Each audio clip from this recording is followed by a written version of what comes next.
Welcome to Kenton's videos. Enjoy the video. You start by selecting exactly what has the border lines. Use Ctrl+A for the whole sheet or click drag for a range. Once done, move straight to the Home tab and open the Borders menu. It's the small grid icon.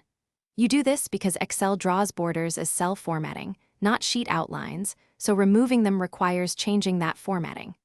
Make sure to include any hidden rows or columns in your selection. Otherwise, stray borders remain. Now that your selection is active, click No Border in the Borders drop-down to clear all border styles from those cells. You do this because no border resets line style to none.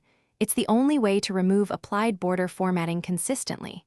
If you need precise edits, open Format Cells and use the Border tab to remove specific sides.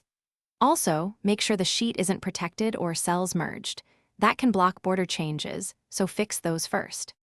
Finish by switching to normal view and zooming to 100% to verify borders are gone. Sometimes page layout or print preview shows guidelines that are not borders. If you still see lines, use clear formats to strip all formatting from the selection. That removes stubborn border styles. If Excel refuses to change borders, check for sheet protection or conditional formatting rules. Unprotect the sheet and clear conditional formatting where needed. Then reapply. Thanks for watching. Consider subscribing if we helped you.